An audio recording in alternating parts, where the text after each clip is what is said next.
All right, bro. Well, welcome to the podcast. Welcome to D&M's with Dean. Man, thank you for having me. Easy. Thanks for obviously you followed the page a little while ago and I reached out and you're like, yeah, I'm keen. I want to do more podcasts. I want to put myself out there in that way.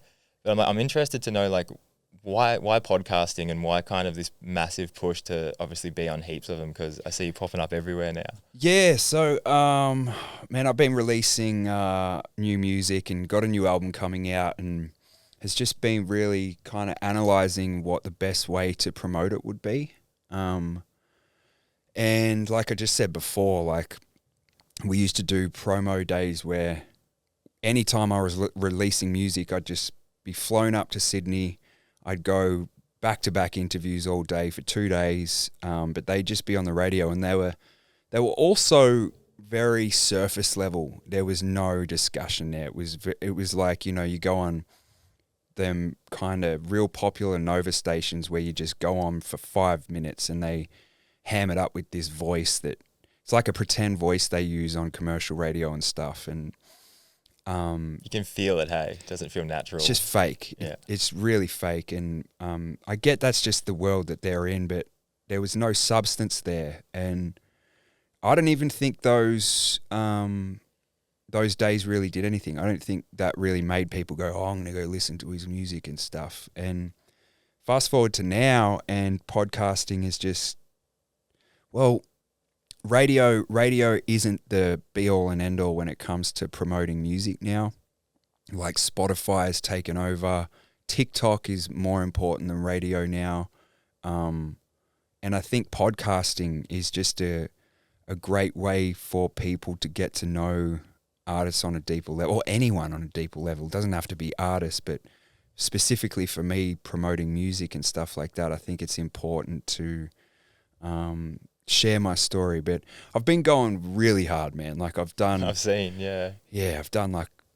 I don't even know how many now. I think it's over 10. Because that's one thing, I saw all this and I don't want you to just come on and it's like the same like repeat conversation, because I know with that, and it's like even when you've talked about your music after playing the same songs for so long, it's that I want a new version of me to like appear and not just keep, even though obviously people love your music and like what you've put out and it's like how you've gotten to where you are, when you sing the same songs, like, do you know the Dregs, the music by the Dregs? No. So they're a band that comes up here. I talked to him and he was like, our number one song is amazing, everyone loves it, but he's like, I'm sick of playing it because it's like, that's the old version of who I was, and you kind of want to come out and be like, I'm also this person now as well, and share that. Do you feel that as well? Like you want this new version of who you are? I can relate to that so much, man, because a lot of my songs that are the crowd favorites are the ones that were off my second album of Falling and Flying. Like, so it's so old now. Like I've been doing them for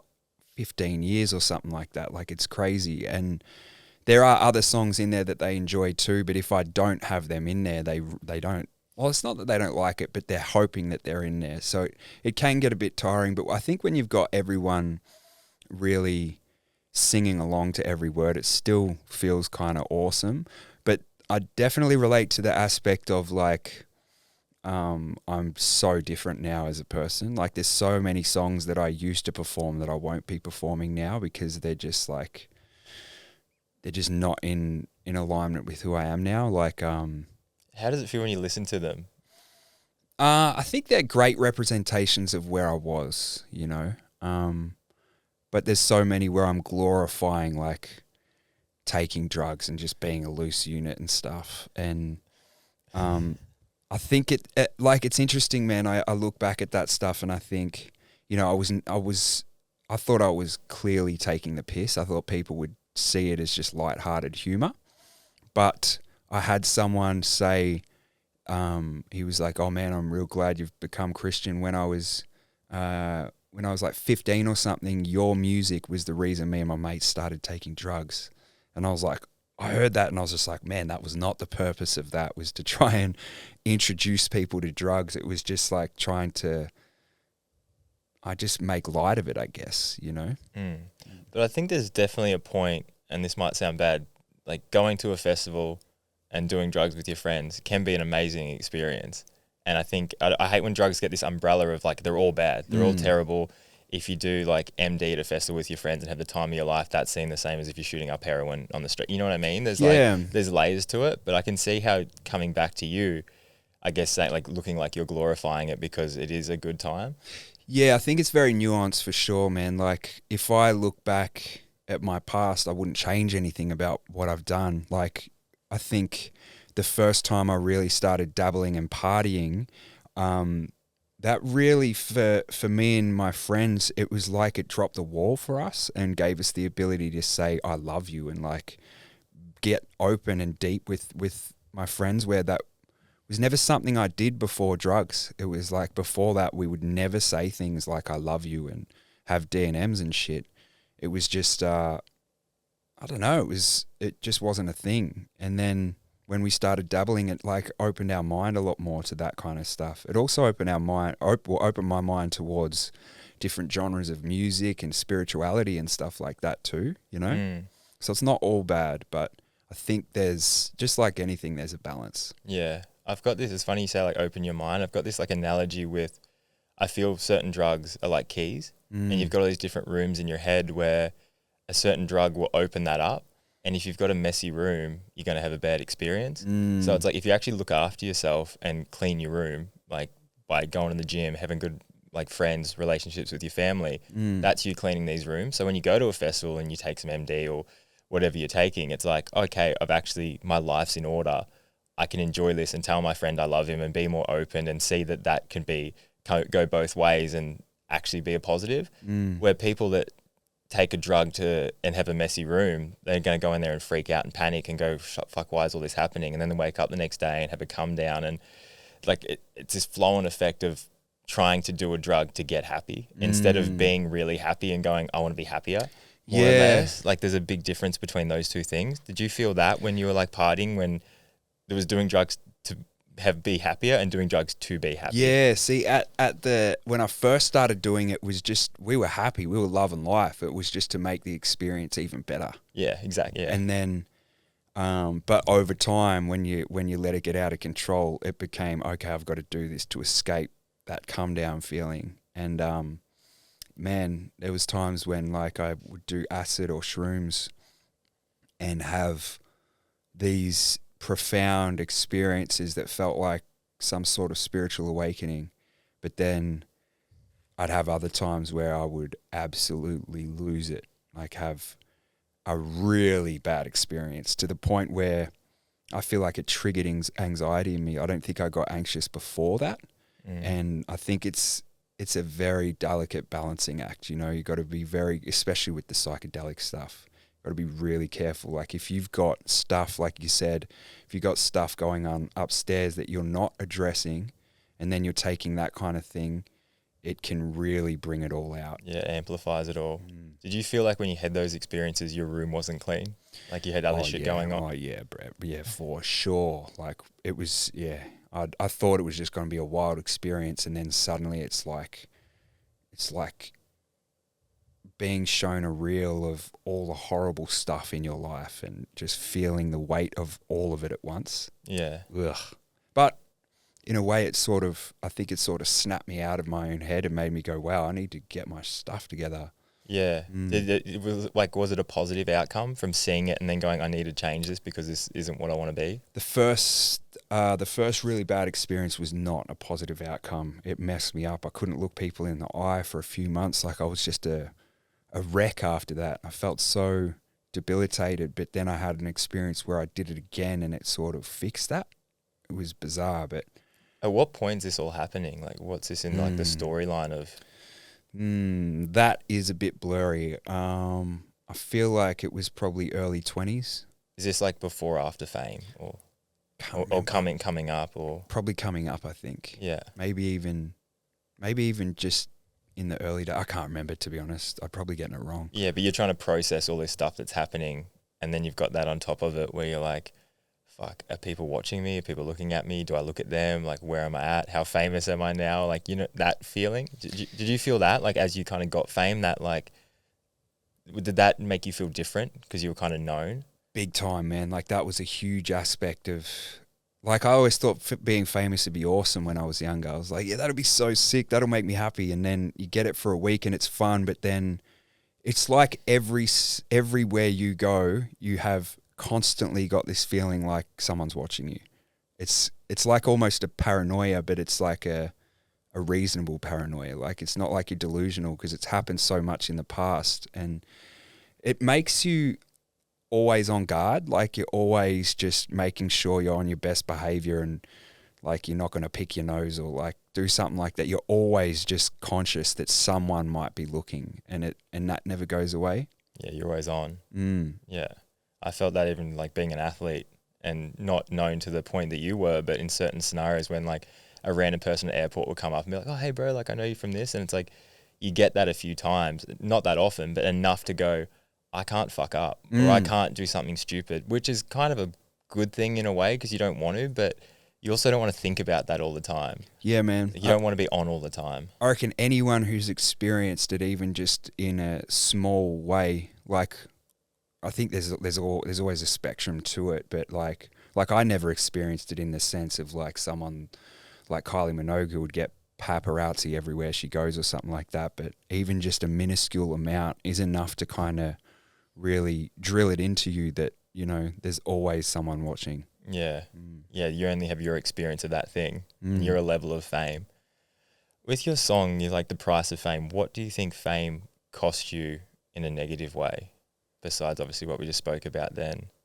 Man, I feel like I very much had my self-worth and identity tied to my success and my status as a rapper. It felt like if my career was booming and I had songs on the radio and I was dropping albums and they were killing it, that meant I was really happy and I was content. But as soon as that was taken away, I was like a mess. It was like that was a reflection of where I was at. If I was successful, I was good. If I wasn't, I was bad. And I think that's the danger of, you know, this world we live in where social media is so prominent and stuff. Even just like having follow account can do that to you. You get so like tied to how your videos go and stuff like that. It's like, it's good to be excited and love how that's going, but if your identity is rooted in it, it can be really debilitating. Did you ever ask yourself what's enough? Like in terms of downloads, views, money, any of that stuff? Man, it was like, I thought getting to the point where if I had a career in music, that would be enough. But nothing is ever enough. Like, I remember with Falling and Flying getting so many accolades and just winning awards and all this stuff, and that was like awesome. I got everything I ever wanted. But that satisfaction only lasted a tiny amount of time. And then from then on it was like, okay, what's next? It's got to be bigger or it's not as good, you know? And that my whole life has been a constant thing of trying to seek those moments in multiple ways, whether it's status and success and money, also sex, drugs and alcohol. And then when I tried to clean my life up, it became seeking that in like health and fitness and being the best version of myself. That my identity was always tied to these things that I was working towards, and they were always at the center of my life, but they always let me down. Like even when I had, like I applied my obsession and my work ethic to health and fitness, everyone's like, no, that's a good thing because you're like, it's not self-destructive. It's like a positive thing to be addicted to. But then you get injured or you have a plateau or something like that, and you're suddenly like, oh, what? I need to find something else to fill that void now. So it was always that, man. When you kind of identify that, I think, well, like looking at that, I see that as an athlete as well. It's like you kind of look at what I do is who I am. And then you're like, I'm a rapper. And I know we'll talk about like being an athlete when you're younger as well, but you have those things like I'm into fitness, I'm into rapping, I'm into all these things. And that is who I am. But like you said, as soon as you lose one of those things, man, then you're like, well, who am I? And then like, okay, I need to find something else. Yeah. It's like, who do you think you are deeper than what you do? I think where I've got to now, we're coming to faith and stuff like that. That has shifted everything. It's almost like everything I was looking for in the past was God. It was like always trying to fill this hole or fill this void that could never actually be filled.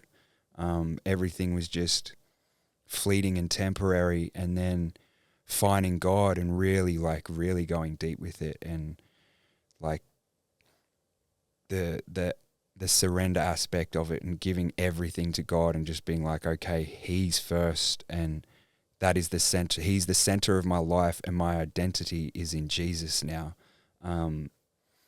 That has filled me with this purpose, and like, it's not like I've found this new obsession and it's going to run out. It's like this new obsession has just only grown as the days have gone by.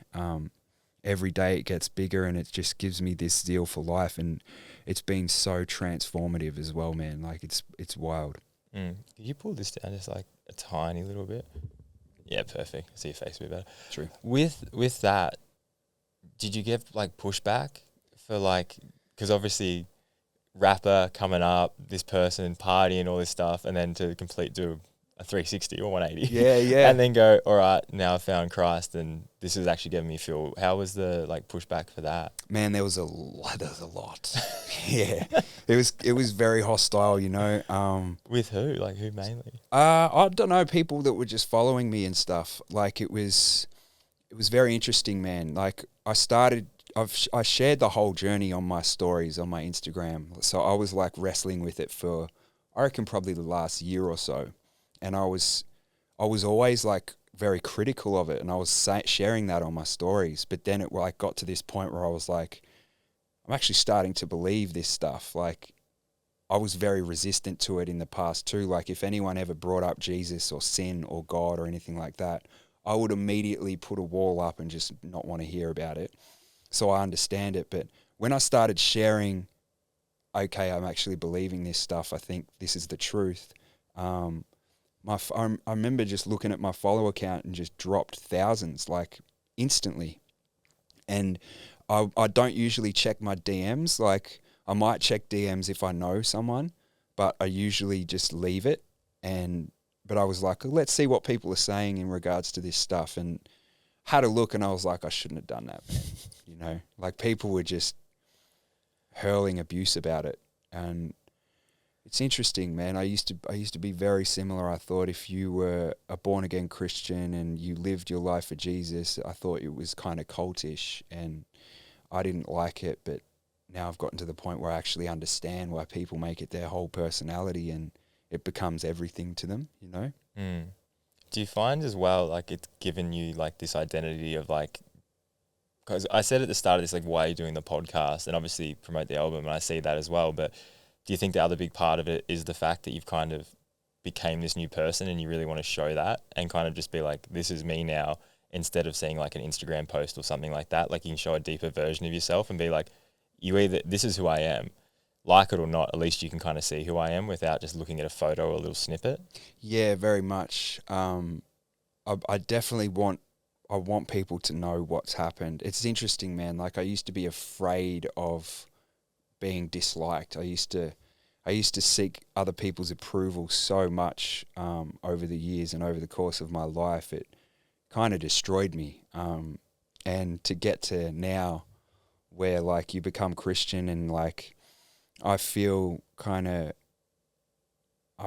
very compelled to want to share it very boldly with people, to try and hopefully plant little seeds in people's life to make them open or curious about it, to maybe look into it themselves. And that, to go from being a massive people pleaser to that, is really kind of a great juxtaposition, because like, people just immediately just retract and they just don't want to hear it. And it's interesting. I like really want to figure out a way, how can I reach people who are just going to react to, you just say the word Jesus and they'll be like, nah, I'm out, man. But how can I reach them? Like, how can I explain what I've gone through? And I think the best way to do that is, rather than like preaching and like saying, hey, this Bible verse did this. I will do that at times, but I think the best way to do it is showing and being the example and like showing how it has changed me. And I think being honest about what's happening and how it has transformed me will do that. Yeah, and I guess the people that need to hear it will hear it. Yeah. The people that don't want to hear it, it doesn't matter. Yeah, I true. think once you realize that and go, I'm going to say what I feel like I need to say, whether you like it or not, who gives a shit?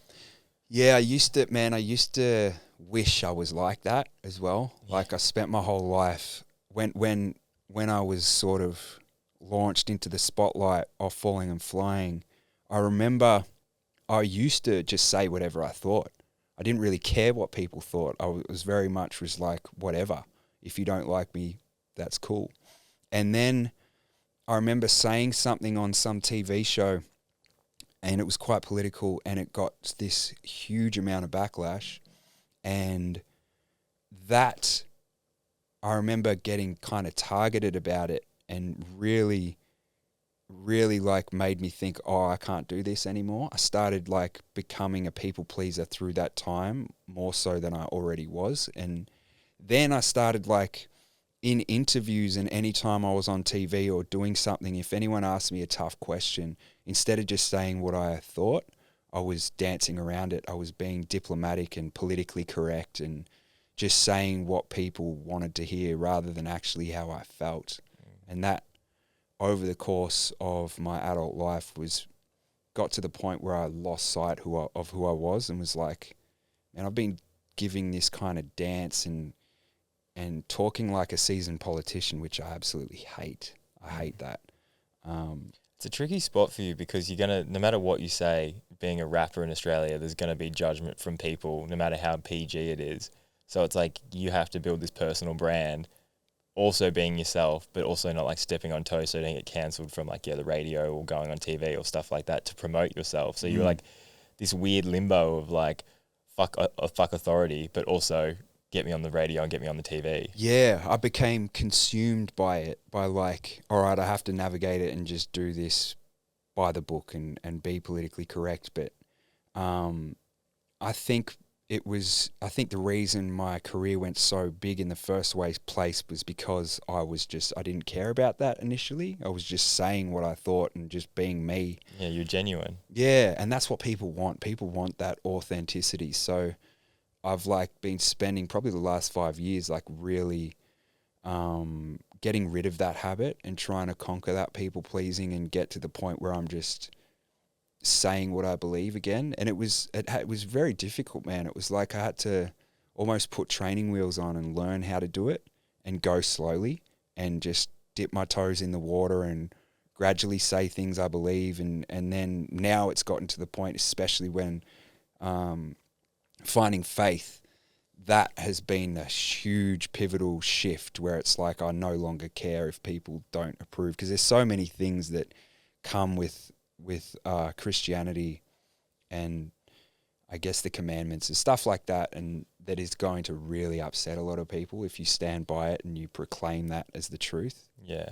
But that's okay. Like if I've gotten to the point where it's like if people don't like me or don't approve and the industry won't play me on the radio, I think I'm already at that point. Like I don't think any of my music's really getting picked up by the radio anymore. I've had my day in the spotlight. So I think now it's like I've got my core fans that listen to my stuff and I don't really need that industry support. But like you said before, that's changing. Like personally, I don't know who really listens to the radio. Like if I drive anywhere on Spotify, podcast, anything like that.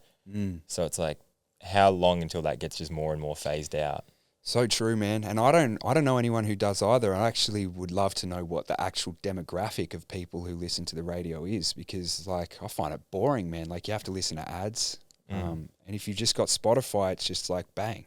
You don't have to listen to ads, you know? It's even like YouTube. I think there was some stats with videos going out on YouTube about like podcast clips and stuff like that were getting 10 times as many views as like CNN and stuff like that. And it's just like the market's changed and you've got to kind of change with it if you want to continue. But it gives more power to creatives, I think. And you don't have to be like, hey, I'm going to say this nice thing so then I go on the radio so I can blow up my album. It's like, no, I'm going to do what the fuck I want, say what I want, post it on my own channel when I want, and blow it up that way. Yeah, and people love that. Hey? Yeah. Like, I think that you can see that, especially with, like, Donald Trump at the moment. Like, he's got so much support, and, like, the first time he came around, he had a very cult-like following from people who supported him, but he didn't have much else support elsewhere.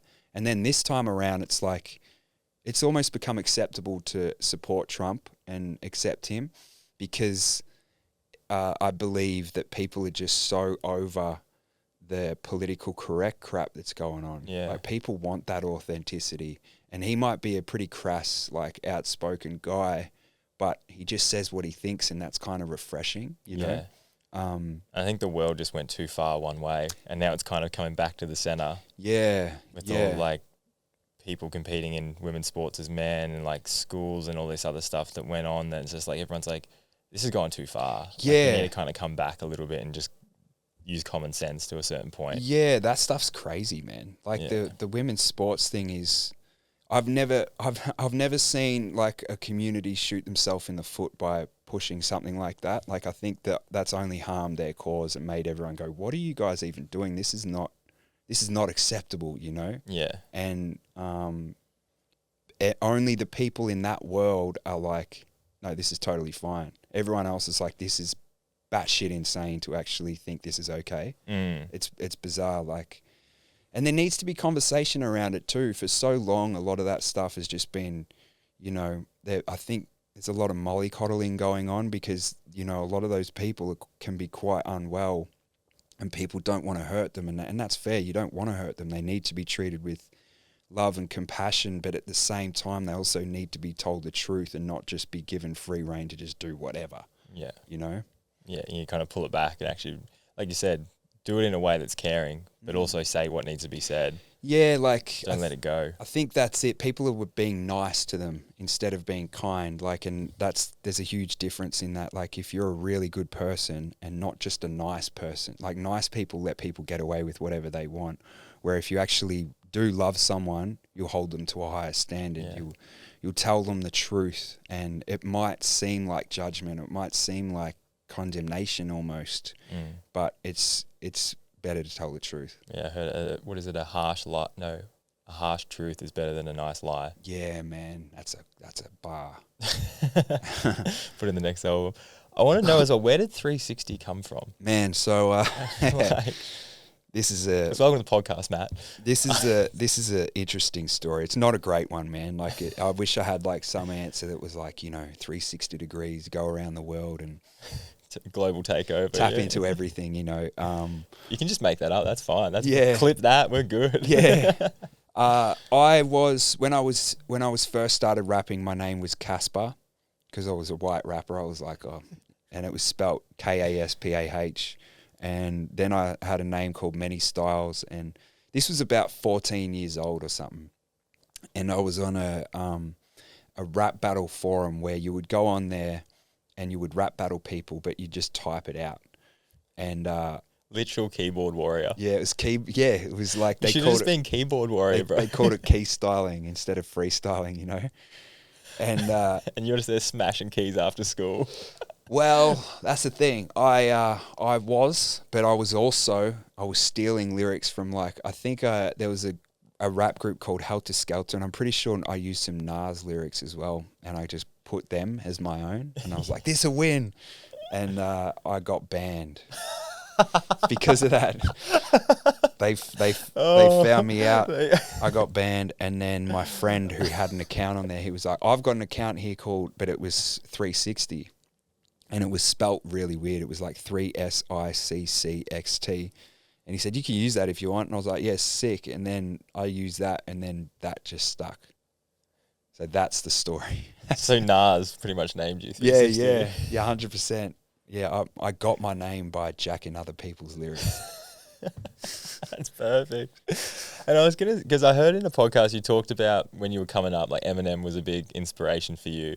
And then I was listening to some other stuff about how you came from a pretty good upbringing. Like, you came from, like, middle class, like, nice house, nice parents and all that. Mm-hmm.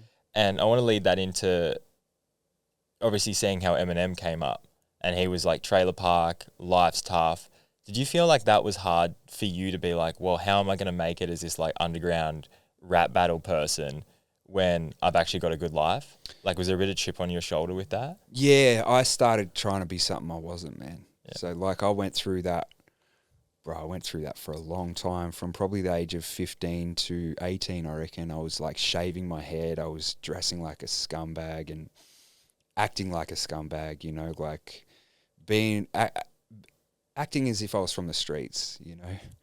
And I was just never that guy, man. It was very cute and adorable, you know. I was like, I've got this beautiful family, went to a private school, but I just thought in order to fit in with all these rap dudes, especially the Australian rap dudes, like the scene back then was not full of middle class people. It was full of very lower class people. It was a lot of people from the graffiti scene, and the graffiti scene attracts a lot of deros, man. You know, like there's a lot of great artists in there, and it's a crazy culture. But there's the politics of graffiti also come with a lot of violence, man. Like people get stabbed over writing on a wall and being in someone else's turf and all that kind of stuff. So I was like, in order to fit in with these guys, I've got to become like them. Started rapping like them and talking like them and pretending I was like them. And yeah, that it got to the point where it was like Pez, who was like, dude, you're a funny guy. You're not that kind of person. Just embrace who you are instead of trying to emulate them, you know, because you're not them. Like if you just embrace who you are, it's a lot better. And that kind of woke me up, and I was like, yeah, it's a good point. I'll just be me. Yeah. But I can see how looking, like, obviously you would have watched 8 Mile, and that probably would have been like your North Star, like, I want to be that person. But then in like the rap battle at the end when he rapped Clarence, did you feel like Clarence in a way? Because he had that good, like... Yeah, I guess so. Yeah, I never put that together, but You know what I yes, mean? Like, I guess I was Clarence, man. Yeah. Clarence's parents have a real good marriage. Bro, that would if I was in a battle and someone actually said that to me, that would have gone down really well. That's what I meant. Yeah, sorry. That's what I kind of thought. Looking at that, it's like, it's funny how you can idolize this person who you want to be, and you're literally the opposite of that in the movie. And then you've got to be like, well, I don't want to be him because he obviously loses. I want to be the other guy. Yeah. So I'm going to play that role of like the hero that comes from nothing. Yeah, it's very common for teenagers to go through this phase of like trying to be something they're not, you know? Like I was trying to be American. You should have seen me when I was 14, bro. I was like this gangly, lanky, skinny as, like couldn't put any weight on whatsoever, and just blonde, buffy hair. I did not look hard, you know, but I had like a shiny denim suit, like pants and jacket and big Timbs on, and just thought I was from New York. Feeling it. Ugh. Good times though. Be young. I feel like you kind of got to go through that stuff, but like what you said, what Pez obviously told you was just like be yourself. Because I felt like when you first came onto my radar with like rap battles and stuff, you could see you weren't like angry. You weren't like this guy that's like fuck. Like it wasn't like angry rap. It was more like tongue in cheek, comical, like funny. And I think that's what like the attraction was. We're like, this guy's saying some shit that's like pretty out there, but he's doing it in a way that's like you can tell it's a joke. And it's like more of a comedian than like a rap battler, but it was mixed in with good rap. So I'm thinking did you feel that's what kind of made you who you were, because people could see like, this isn't what we've seen before, and he's doing it really well? I think, yeah, it goes into the whole embracing who you are, no matter where you come from or what kind of person you are, is always going to stand out. Like I was always trying to fit in. And then as soon as I embraced who I was and just like leaned into it, that's when I stood out, you know? And even after that, after my career popped off, I think, I remember the rap scene was just like, oh, look, this guy's just a pop star. He's not really a rapper. And I remember getting consumed then, but I was like, all right, I'll make sure I'm rapping, like going overboard and trying to impress them, and got consumed by it again. It was like my whole life has been this series of like, when I embrace myself, I reach these heights I never thought I could reach. When I start trying to appease other people, that's when shit starts going down. And then I've had other moments of like, all right, I've got to just be me again. And I think with the stuff I'm putting out now, like this album, people are going to be able to hear that it's just me being me. There's no trying to impress anyone on this except just embracing who I am. Yeah. Is that what you'd say to most people getting into, it could be anything, let alone rapping, but like just be yourself? Yeah, like that is so important, man. Like there's this battle rapper called Jay Legend, right?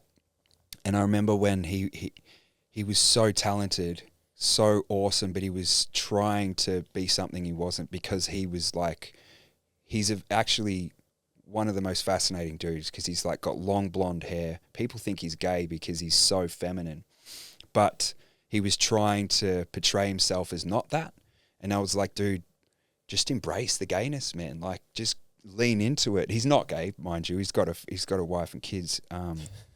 But he's just very feminine. And then he just went all in with embracing it. And it was like, as soon as he did that, he started shining in that scene as well.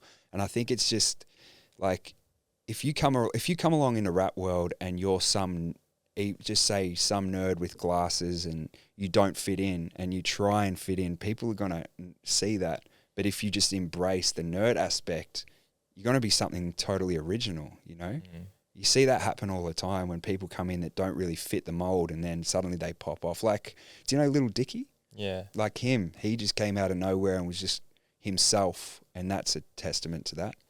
I think it's the power of like owning your own imperfections. Yeah. Your own fuck ups, everything. And then, sorry, I keep tying back to the whole 8 Mile thing, but like when Eminem has that rap battle at the end, like, I am white trash. I do live in a trailer. Like, own your shit. Like, I fucked up. Yes, this did happen. Yes, this did happen.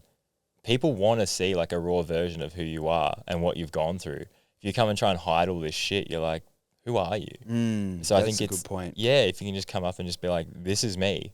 And like then coming back to like you with getting to the point where you don't care if you like that or not. And that's the whole thing. Like, you put all your shit out on the table. You go, this is me, good, bad, indifferent. If you like it, sweet. If you don't like it, I don't give a shit. I'm going on with my life. Yeah, bro. And people see that, and I think they're attracted to that because you're willing to put yourself out there. Because it's a scary thing to just go, this is all of me. Whether you're in or not, still a lot to kind of deal with, whether it goes the wrong way. Because like you said, people unfollow you. People will drop off. People won't like it. Yeah. You're like, why does that matter? Yeah, man. So true. And when people do that, they're magnetic, hey? Yeah. Like when people like, this is me, take it or leave it, people usually take it. Yeah. You know? And if you're trying to just hide elements or like be something you're not, it's quite contrived, and people can see that. And as soon as you embrace who you are, it's like a magnet. Yeah. I had this year, I dyed my hair pink for breast cancer when I was racing, and I got a good reaction. So I was like, fuck it, I'm just going to do wild haircuts for the rest of the year. And I was getting like green mohawks and shit, just being a weirdo. Anyway, one of this guy that I idolized in mountain biking came up to me to race, and he's just like, I wish I had the confidence and courage to just do crazy shit. And I was like, what? Like, this is a person I idolize. And it was like, I can understand that because it comes back to people. If you got a green mohawk and you're already in a niche of mountain biking, people are just going to like, you're getting people look at you. And the first time I'd do it, it'd literally be my 2-day rule. I'd get some fucking stupid haircut. Everyone would stare at me. I would care about it. 2 days later, I wouldn't care. And I think that's a good thing in life when you're doing something that you think people would judge you for. Just give it 2 days, man. And see, after that 2-day thing, it's like, I don't care anymore. It doesn't matter. And the same will go for like videos and songs, or maybe not songs if you're trying to build a business, but like you put a video up on Instagram, you might worry about how many views that gets for 1 or 2 days. And then you don't give a fuck. It's like whether it got 500,000 or 100, after 2 days, it's okay, let's do the next. You know what I mean? It's like all this stuff that we worry about so much in this brief time period. And like, yeah, learn from it. Maybe I need to do something different in the video, or maybe I need to improve on something, but like focus on that and like learn from that, but don't just be so caught up on, again, like what's enough. Yeah. It's like, okay, if I post this Instagram reel of me talking about something and it only gets 3,000-4,000 views, I'm not happy. Yeah. It gets 25,000 views, I'm happy now. But then you do the next one, if that doesn't get 25,000 views, it comes back to your thing with fame and money. And it's like you're constantly building on this idea of like, where's happiness and where's fulfillment land? And then you land on that, and then it's the next thing. So it's like this constant like chasing your own tail that you'll never catch. Yeah, and I think also as well, like when people have moments where they might say something that ends up being quite controversial, and like people target them, that too, like that can be like, I've been through that a few times, and that can be so, like the first few times I went through that, that was like, oh my God, my life's over, you know? And then fast forward a month and it's like everyone's moved on. Like it's that whole today's news is tomorrow's fish and chips. Yeah. I think like, you know, Spanian? Yeah. He's a great example of that, right? He was killing it, crushing it with his podcast, and all this stuff he was doing was really starting to take off. And then he said some stuff that caused a lot of controversy, and all his management, all his businesses, they all, certain business deals he had or something like that, they all abandoned him. And they were like, we can't be associated with him because of what he said.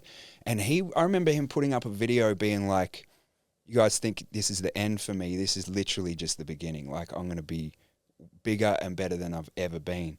And fast forward to now, and he literally is bigger and better than he's ever been. Like, he stuck to his guns, where a lot of people would have that moment and be like, oh no, all right, I've done something wrong. I better apologize. I better try and appease these people.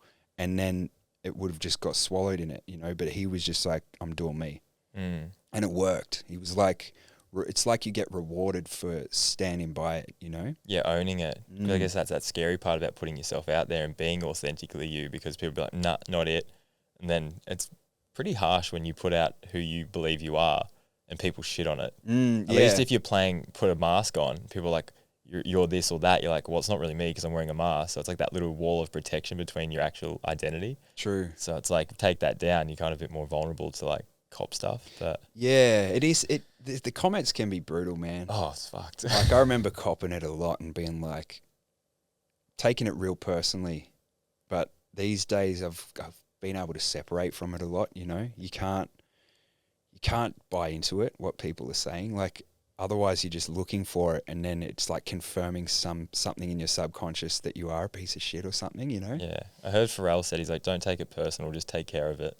So if you're putting something out there to the world, like, take care of that thing. Don't take all this personal shit. You mentioned before about like Pez, and I also heard you talk about your brother kind of having your back when it came to you getting into the rap game. How important was it for them to show belief in you when you were coming up and like feel like, okay, it's not just me feeling this, but other people see it? That's a great question. See, when we were making music, me and Pez, and we were in our little world just wanting to be the best rappers and stuff, I was thinking I had to work. I never thought rap could be a career. But he, for some reason, was always like, man, we can't work. Like, this sucks. Working for someone else absolutely sucks. It's soul destroying. And he had this, like, I don't know where it came from, but this, like, belief that we could do whatever we wanted to do. And he was like, man, just quit your job and we'll just become the biggest rappers in the country. And this is like delusional kind of thing to think that. But I was like, as soon as he said that, I was like, yeah, all right. I literally quit the next day, left my apprenticeship and got on Centrelink, and we were just like, all right, we're going to do it. We're going to make it happen. And my parents at first were a bit like, this is not it. You know, you've got to work a proper job. And my brother heard the music that I was making, and he spoke to him and was like, you know, he's got something, like he's got a gift, and he was like, it's going to work. And I was trying to say this to them as well. So they were like very encouraged by that. And they were like, yeah, just go for it then. If it doesn't work out, then you'll get a job, but we'll give you a bit of grace. And then fast forward to it all happening, and it all literally happened. It was wild, man. But having their support, having Pez instill that belief in me was a huge moment. And I've had multiple times where Pez has shifted my direction in my life. Like, I think it's a testament to having people close to you who aren't just yes men, someone who's going to tell you what the truth is. Like, he was someone who told me that I wasn't being myself and I should just embrace who I am, and that helped me shift towards being myself. And then he was the one who instilled that belief as well. So there's been heaps of times where he's helped me like that. Yeah, you need those people in your life, hey? Man, those types you got to keep close. Yeah, they just, no bullshit. What you're doing isn't right. Yep. Let's change it. This is coming from a place of love. Yep. You don't need someone just to be like, what you're doing is killing it. Yep. Yeah, it's powerful. Man, you can't be mollycoddled, hey? Yeah, exactly. Yeah. Because it's so easy, man. It's like, comes back to the nice lie and the heart, no, the was it Nice Lie, Harsh Truth? Yeah. And then, because I was thinking with that as well, with the belief, because I always, whenever I would work with like a young kid with racing or anything, it's like that belief is so powerful, and you can't like quantify what that actually does for someone's like mental capacity to actually overcome something. Because like you said, it's like, oh, I could be a rapper. And then he's like, no, we're going to be rappers. You're like, oh, fuck, we're going to. And then that belief starts to build, and it's so powerful, man. But you talk about as well, when you were younger, you obviously played basketball, and that was like your massive goal of yours. And it obviously didn't go the right way. You obviously, your eye was a part of that problem as well. Were you like visualizing like winning and being in basketball when you were younger, or did that come later when you got into rapping? That came later, yeah. I remember my dad was like, you know, you got to visualize the ball going in when you shoot shots, but I just didn't know what that meant. Like I thought, okay, imagine it in my head. And I think I probably did, but I didn't realize the depths of what visualization meant. When you're like visualizing it, you got to feel it. Like it's How all much about, emotion you can pull out of it. yeah. And then you become that person that you're picturing, you know, like, yeah, that it was during music when we were making music. That was when we first got into that. Yeah, because I saw, like, obviously when you were playing basketball, you got pretty good at it. But did you also find the fact, because you said you were like not quite there with it, and then even when you got into rap, I got told you were going to rap battles and you were getting second a lot. Did you feel like losing at a young age was also such a positive because it kind of instilled that resilience to keep going? Like you weren't just the best at anything at the very start. Man, I've never ever been naturally good at something. It's You got to so work annoying, for it, man. Yeah, it but sucks. look at who it's like you've become through that. True, that's very true. Like basketball, it took me till like I started at 5, and it took me till probably 16 to get anywhere good. And even then, I just had the fundamentals down. I wasn't that good. I could just bang a few threes, but even with rapping, man, I was like.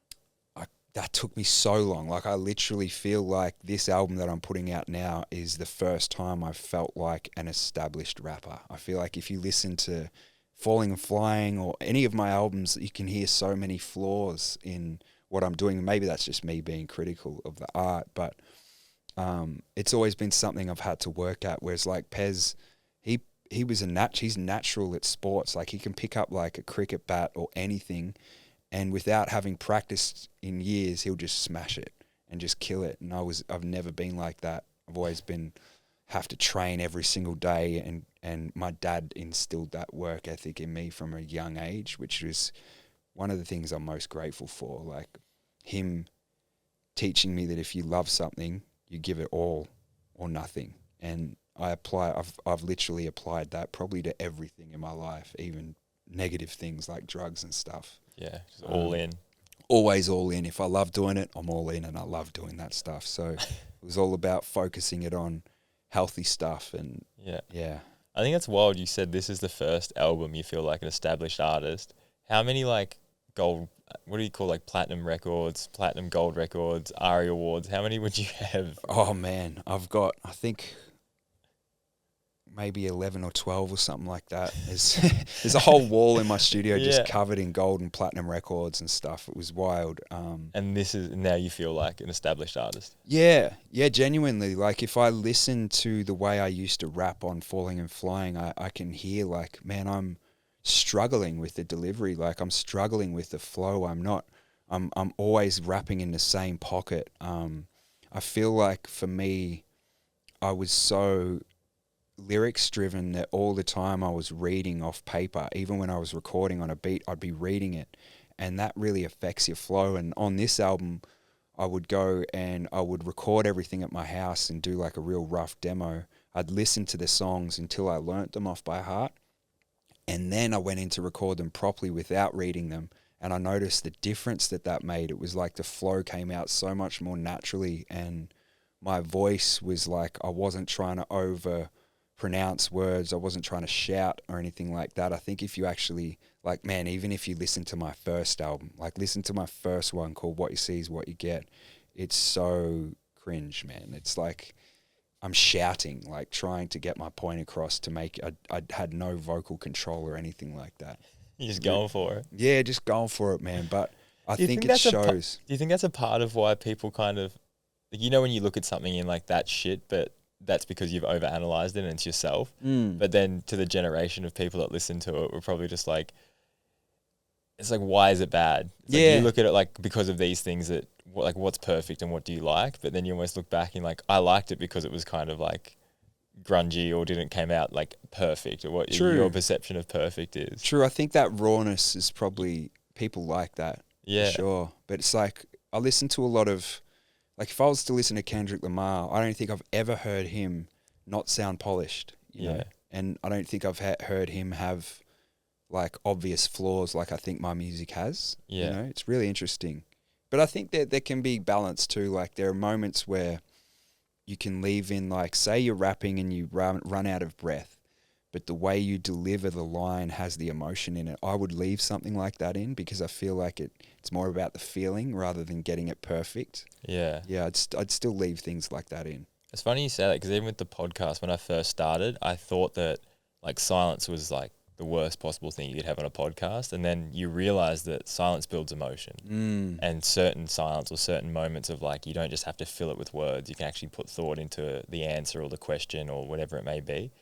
And by doing that, you feel like that flow comes in where it's not this forced thing where you have to just like next. And I guess with music it would be similar, like a breath or like saying something that hits and then you go, oh, like let people feel that on a bit of a deeper level. And in music, do you feel like that's something that without having the paper there to read off or anything, you can kind of get more into that flow?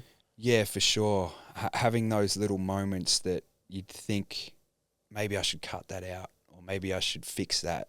But if it actually doesn't, like the first time you listen to it is probably the best way to tell. If it doesn't stand out then, but then you're noticing it afterwards, I wouldn't overanalyze it. But with your podcast and that, have you ever got the desire to be, all right, I'll go through and I'll just cut certain bits out that don't work, or just leave it? No, I like this just raw. I think so too. I like that. I think that's the best way to go about it. However you do it, just put it out. Yeah.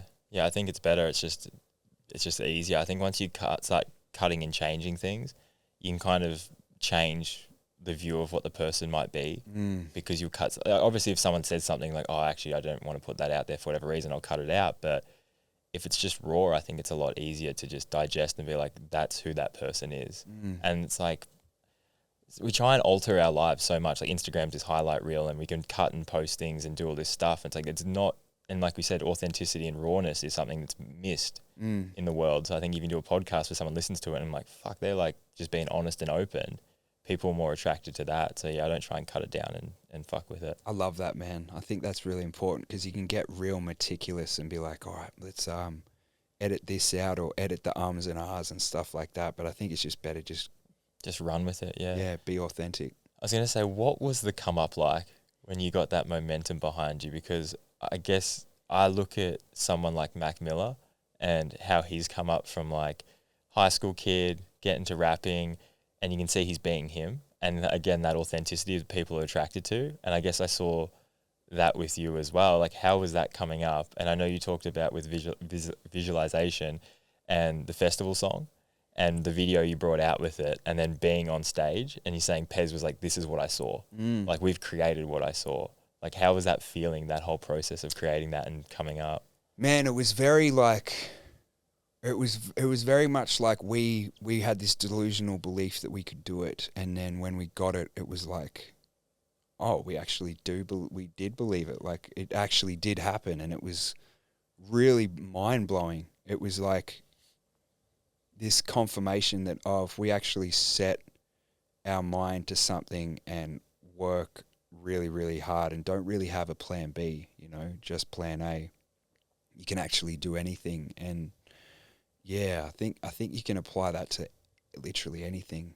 It was really rewarding, but it was so good to be able to show mum and dad, man, like to have their support and like tell them, I promise, like we're going to be the biggest rappers in the country. And then for it to actually happen, they were just like, how is that even possible? You know, it's really cool. Yeah. Did you pull like a lot of emotion when you started rapping and visualizing you rapping and being on stage? Did you feel like you were there? Oh man, me and Pez used to spend every day just writing together, and it was either at his house or mine. And then at the end of the day, he'd lie on his bed and I'd lie on mine, and we'd literally lie down and just picture ourselves on stage in front of thousands of people, but it would feel like we were there. It was like our whole body was radiating. It was just this adrenaline, like we're actually there. It was insane, man. It was like being on a drug. When it actually happened, did it feel less than that experience of you visualizing it? Nah, Similar or very same? similar. Yeah, It's probably more. More. I always ask people that because I had moments where I was visualizing when I was racing, and I'd get to the bottom and I've just won the race, and people are there, and I'd like be driving in my car seeing this, and I'd start crying, man. And then I finally did do really well, and the best result I got was like third in the world, and I came down and finished, and it felt amazing, but I didn't cry. I felt more emotion in my car driving to the gym, Picturing that 6 months earlier, driving to the gym thinking like I just done that. And then it actually happened, and I talked to someone about this, and they were like, it's probably because you've already felt it. And it's like, I was living the moment that I visualized for so long, and then it came to, it was like the second time I'd been in it, but I needed to visualize it to pull all that motivation and strength out of that to then go to the gym and smash myself, get up the next morning, go for a ride. Like, it like shows you what you want to create. And it's like, and then you live that and you're like, I want that feeling. But then when it actually happened, I was like, this is a lesser version of what I thought. Yeah. Because I'd already been there. So I just wondered with you, living it in your bedroom and being like, we're going to be in front of thousands of people. And then it happened. You're like, I've been here before. Yeah. In a bedroom with Pez when you were, how old were you when that would have been like the come up started? About 18, 19 when we first really started. And that's a wild age to like be thrown into that world as well. Yeah. Oh, when it started popping off would have been about 20, maybe 21, 22. Wait, it was 2008. I was born in 1986, so it was 2008 when the festival song came out. Yeah. I don't know maths. I'm so bad. I got to say thank you for the like entire of Australia that went to festivals as like a kid, like having that song. Like I feel like that's like the national anthem of like going to a festival. And I thought, did you get inspired at all by like the Notorious B.I.G. with that? Because I feel like, you know, the song Juicy that he came out with. Did you see like the similarities in that where he's like rapping about just his life and what he goes through? And then obviously the what do you call it, the chorus or whatever is like a happy, like upbeat kind of song. Man, Pez's biggest influence was Biggie. So it probably was, yeah. Like he had that song before, he had a different version of that song before it was the festival song. It was just rapping about summer before he'd really gone real deep with rapping. And then he always felt like it had something like special about it. So he when he was working on his first album, he was like, I think we should rewrite something. And we'd just been going to Falls Festival, and literally everything we rap about in that song is exactly what we went through. It was like just a perfect representation of it. Super relatable, hey? Yeah. Everyone just related to it so much that... Yeah, I think that's why, because it's like we weren't trying to make a relatable song. We were just telling our experience. And then it popped off and you're like, oh, people really relate to us. That's why it's gotten so big. And then it's like you see that and you go, oh, people relating to music is what makes it go big. And then you start going, how can I make relatable music? And then it becomes contrived again. So it's like you go through these little battles of like trying to make stuff for people to make it big. But then every time you just do something that's genuine, that's when people relate. Yeah. What's Pez doing now? Like, where's he at with his music? Man, he's got a whole bunch of new music that he's about to come out, where he's coming on tour with me for this album. Yeah. He's been on a really pretty incredible journey, man. I won't share. I'll let him share that. I think he'll be sharing it pretty soon. But man, I'm so proud of the man he's become, you know, like he's such a good dad to his 2 little girls, and he's just, one of the best guys I've ever met. Are you guys planning on making more music together? Yeah, so we've started a podcast. Yeah. We've done 5 episodes so far, and it's looking really slick, man. Like it feels special. And we want to just like, I'd be happy from now on to just do music with him, do Forthright. I think my next album, if I do another solo album, I think that's going to be my last one. And then I would like to just do stuff with Pez, and that's it. Yeah, just do that. That's it, yeah. I want to try and make this podcast a full-time job. I think if we could do that full-time and then, like, I don't know if it's possible, but, like, touring it, like doing a podcast, doing live podcast to an audience, and then at night time doing a live show, music. Yeah. I think that'd be cool. Need a studio on the Gold Coast. I know where to find one. Yeah, true. yeah. We've actually done live podcasts here. Really? At the front, on the Infinity Wall is like probably 60 people. Awesome. And then it's like Q&A stuff. So that's definitely... That's a great idea. Something you could do, yeah. Yep. I wanted to get back, obviously, with the kind of come up and having all this excitement and being a young kid, and how I like tied back to with Mac Miller. And you could kind of see in his music, he was just rapping about going through high school, getting out of high school, getting that, and you see it kind of change with like the fame and everything that comes with it. And then obviously going down the path of like doing drugs to have fun, and then doing drugs because you need a hit or you need fun. Recently I just had an accident where I separated my AC and I got a heap of prescription drugs. Oh. And I've never really taken them before. I've had injuries before and I've always avoided it. Anyway, this time I'm like, fuck it, I'm in pain, I want to take them. And I've never really seen the hold and effect of like that numbness that they put over you, and that like kind of, you're just out of it. And I've had surgeries and stuff, and I've always been like, no, I don't want that. First time I'm like, okay, I'm actually going to do like the cycle of what this prescription is. I didn't want to get off it. What did they give you? What is it, like Oxycontin? Oxycontin, yeah. And I was just like, oh no. Yeah, and I just did that, and I was like, as soon as, because I could have gone and got more, got a prescription and all that, and I was like, I need to get off this, because I'm going to read you back something that came up in a podcast I saw, but it says, once you cross the line into addiction, it is like a little demon inside of you that's there forever. You have to spend the rest of your life learning how to tame it. That's so, yeah, man, that is exactly what it's like. You don't actually understand that when just say you're prescribed something and you're doing it by the book, even that is giving this little demon inside you strength. And then when you it's different for every person, but when you randomly get past the line of addiction and you cross it and become an addict, it comes out and it's like relentless, man. It's like, have you ever been to Bali or like Thailand? You know, when you go through the markets and like you're walking through and everyone's trying to get you into their little stall, they're trying to hustle you and stuff. It becomes like that. Like your head is full of all these voices just like manipulating you, trying to get you to take something to feel it again. And it's like you've got to learn how to walk through that little marketplace without paying attention to those voices. It can be, it's a really lifelong battle, man. I'm still going through it, you know, like I went to rehab 5 years ago for 4 months, and since then it's just been a process of getting myself off all these medications that I was on, and I'm almost off it all.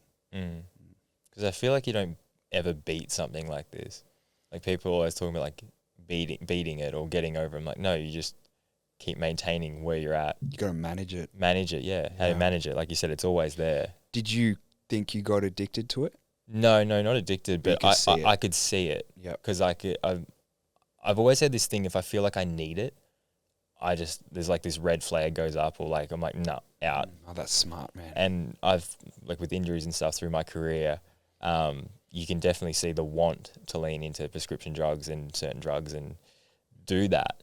But then it's like as soon as you feel like, oh, I need this, it's like, nah, like this needs to, I don't feel like I should need anything. I feel like I should want things. Yeah. But needing it. Did you feel like when you were taking it, you got to that point where like you're almost trying to numb what was there? Because that's what I felt. I felt like I was just like floating through life, and I wasn't really, I guess this is what you see with like antidepressants and stuff, like people aren't happy, they're not sad, they're just being. And it's like, that's something that I feel scares the fuck out of me.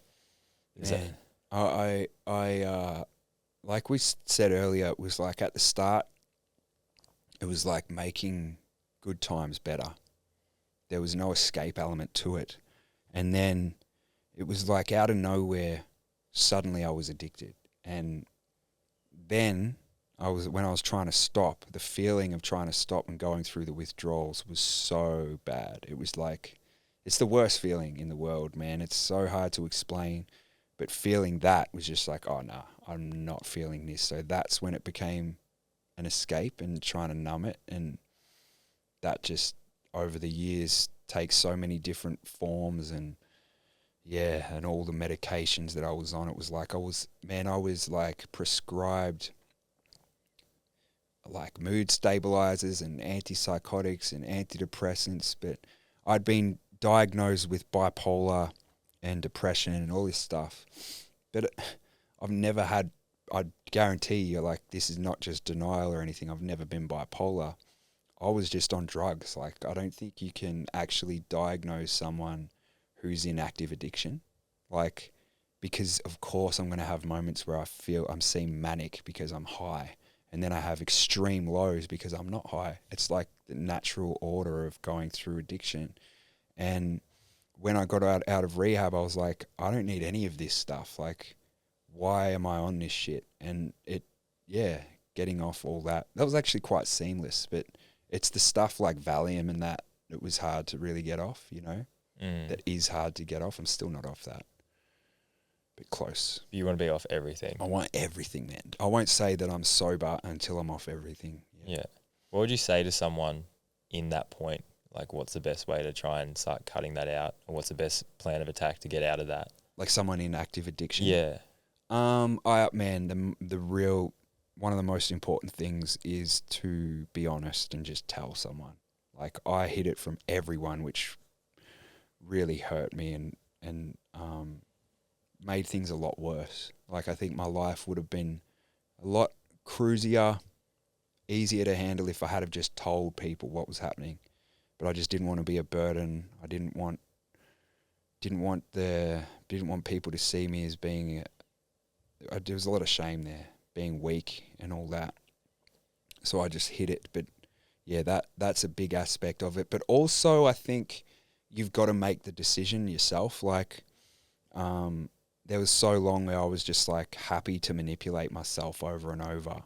And it got to a point where I was like, all right, I've got to stop this and just flick that switch. But man, also, like, this is a common theme for addicts is finding God, because we can so easily lie to ourselves and manipulate ourselves. And when we're doing drugs, it's like we are worshipping something that has a hold over us and is bigger than us. And often when you get off those drugs, you need to apply that same addictive behavior to more positive things. But I've found that it really, and they do this in the 12-step program too. It's like reconstituted Christianity.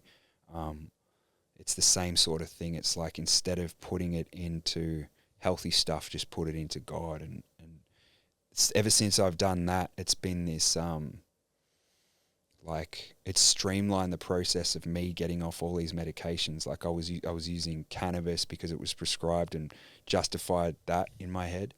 And then as soon as I came to faith, it was like I had to cut that out, and I couldn't convince myself to do it because it was like, I can't lie to God. He knows the truth and I know the truth. I know I'm actually manipulating myself, but he knows the truth, so I can't do it. What does God look like to you? What's your version of that? That's a deep question. So like it's interesting. I used to look at like, what is God? I think that word carries a lot of baggage and weight now. Often if you say God, people will just, like I said before, they'll just retract. So people say other things now. Like, people say a higher power. That's what they do in NA and AA. They call it a higher power, or they call it your higher power. So it's your version of God. Some people call it source or the universe, you know. Like, I genuinely used to think that when I was praying to the universe. I believed it when I was visualizing and stuff like that. I believed it was the universe giving me all these things that I'd be visualizing. I thought it was the power of the universe. But God to me is like, when I was thinking it was the universe, I realize now, after really going deep and reading the Bible and all that, I was worshipping what's been created instead of the one that created it. I believe that God is the presence, like, I wouldn't imagine it as like a man in the sky with a beard. It's Yeah. like this. I would just the presence, the divine energy that created everything that we know. That is what God is, and I think whether you say universe, source, or higher power, I think it all means the same thing. Yeah. Yep. How's that changed how you look at who you are? Great question. Before I really explored Christianity, I was praying, and my prayer life was like, please God, can you bring my career back and make me rich, and like it's just all about me. And since like believing in the gospel and the story of Christ, it's made me look. It's very inwards in the sense that it transforms you and changes you. Like once you have that encounter and you believe what he did on the cross, it's like it transforms you from the inside out. But my prayer life now is totally different. Like I'm praying for literally every single person I come in contact with. It's less about me, and it's less about trying to serve what I believe my purpose is. Like I always thought, my purpose is to be this rapper, to now have a family. I want to have a family now, so now I want to like have kids and like provide them this life. But now it's like, instead of trying to make that happen, I'm praying for God to deliver whatever he wants for my life. Like whatever God thinks is best, that's what I want to follow. I want to follow his will instead of trying to force my own. Yeah. Be more open to what comes. Yeah. And knowing that it's come for a reason. Yeah, very much so. And there's hard. That's very hard when things go pear-shaped and you think, oh, why is this happening? You have a lot of people have a tendency to be like, why would God do this? Yeah. But it's like, look at, you know how they say that the Lord's Prayer where it's like, our Father in heaven.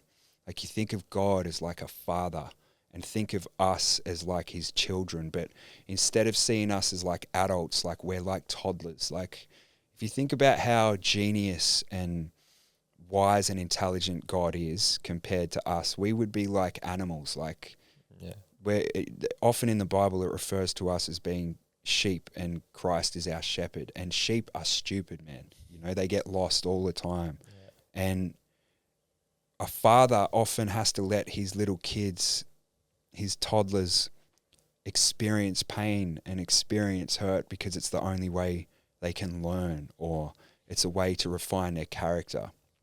It's not like he wants to inflict that pain on them, but sometimes he has to. And I think that's a big aspect of it, is like, okay, whatever's happening now, yes, it's painful, but I'm sure there's going to be something better around the corner, or a big lesson in this, or a silver lining. Yeah, what's it teaching me? Yeah. And like you say, you look back to your basketball not working, painful experience. Your eye having the issue, painful experience. Losing the rap battles at start, painful experience. Look what that got you. It's like connecting the dots. You got to do it looking back, not looking forward. Exactly. And you get so caught up in, why me? What's happening? Why does this keep happening? You're like, what am I going to learn from this? Like, that's the thing. It's like and that's why I hate the idea of antidepressants and these other drugs that numb the pain.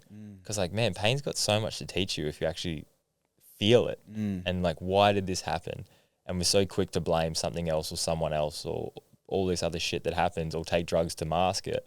And it's like, feel it, understand it, and then you're probably not going to go back. Like if you do something that's just dumb and you know it's dumb, and you get hurt, either whether it's emotionally or physically, and you numb that, you're not going to learn anything from it, and you're going to dive back in and do the exact same thing again. So true, man. Like the way mental health issues have become almost identities, and like there was like a big effort to destigmatize mental health issues, but it's turned into like enabling. Like people get these diagnoses, and then they're so mollycoddled into thinking that that's who they are. Like people say, I'm bipolar. They don't say I have bipolar and stuff. They actually, like that defines who they are. It's wild, man. I think that's very dangerous to identify with feelings, you know. And some people, I know that there's some people out there who have like chemical imbalances that genuinely need it, but I think a lot of people are feeling sad for, there's probably so many reasons. Like they're either not taking care of their health and fitness, they might be scrolling Instagram all the time or something like that, and they're not fixing those things, and they're putting this little band-aid of antidepressants on there. Yeah. But that doesn't actually fix it, you know. Yeah. And they've been way too liberal with like just prescribing people candy, like it's candy, you know. Yeah. It's crazy. Yeah, look at your life and what can you make better? Go outside, more connections with friends, be healthier, drink more fucking water, read a book. Like try and do that before you go and just get something that will mask what's there. So and I true. know it's hard to hear that, but as someone that like I struggled when I was younger, I didn't get fixed through drugs. I got taken out of the school I was in and put in a new environment.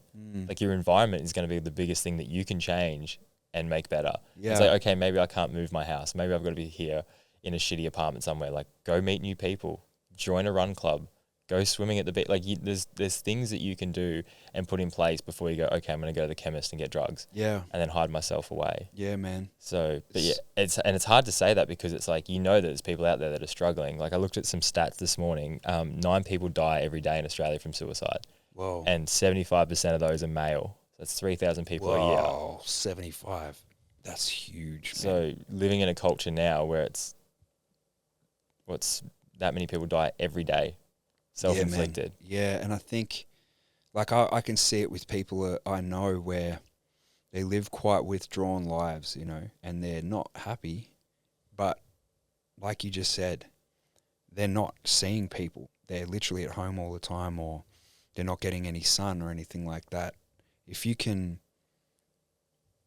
you're feeling it, and like, I know it's hard, like I've been in the thick of it when I was most depressed I've ever been. The most mundane things were almost impossible for me to do.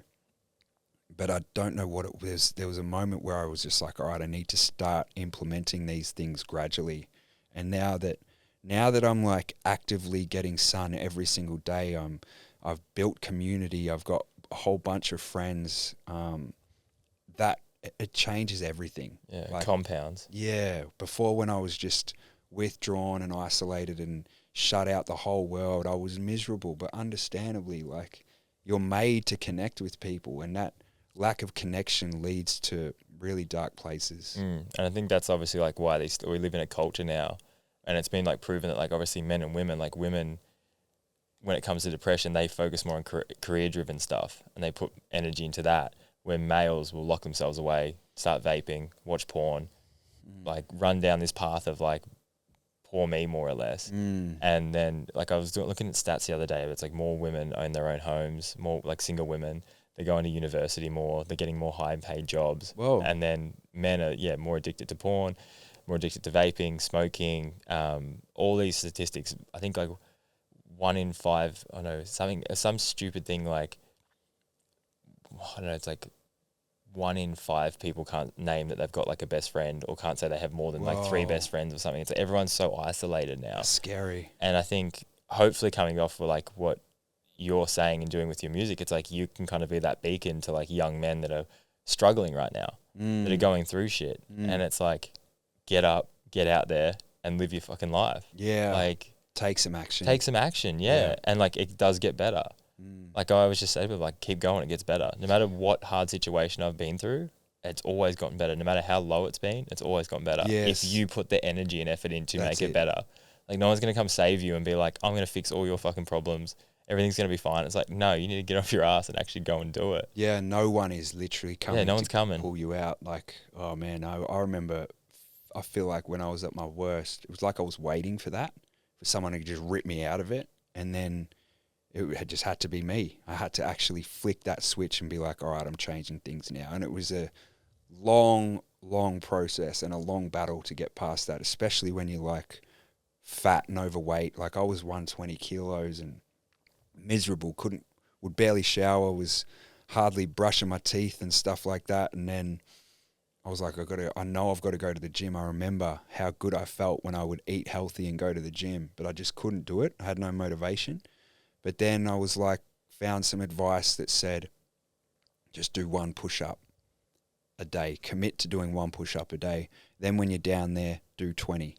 And that's what I started doing, and it actually worked. It was like implementing this small thing, and then that gradually built up over like a few months to doing a full body workout at home. Then I'm back in the gym and I'm smashing it, and now I'm to the point where I'm really healthy, I'm really fit, and I'm just loving life. And it's like I had to make that decision. No one else could. Yeah. I like what you said there. I used to have an ice bath, and I'd just say, I'm only going to hop in for 30 seconds, and then I'll hop in, I'd stay in for like 10 minutes. But it's like, you need like a bite-sized chunk to get you there. But then once you're there, you're like, oh, I'll go to the gym for, I don't know, I'll do one workout at the gym. And then you get to the gym, you're like, oh, I'm at the gym. Like, let's fucking do more. So I think it's like tricking yourself into going, oh, it's not that much. Because as soon as I think we look at these big tasks to overcome, we freak out and go, oh, it's too much. Where if you can just go, I can do one push-up. It's like, fuck, I'm already down here. Let's do another 20. Yeah. It's like that manipulation of like, all right, I'll just commit to just a small aspect of it. And then while I'm doing it, we'll go harder. Yeah. Did you feel as well with like putting on weight? Because I guess looking at rap battles, everyone would call you skinny, like the skinny rapper.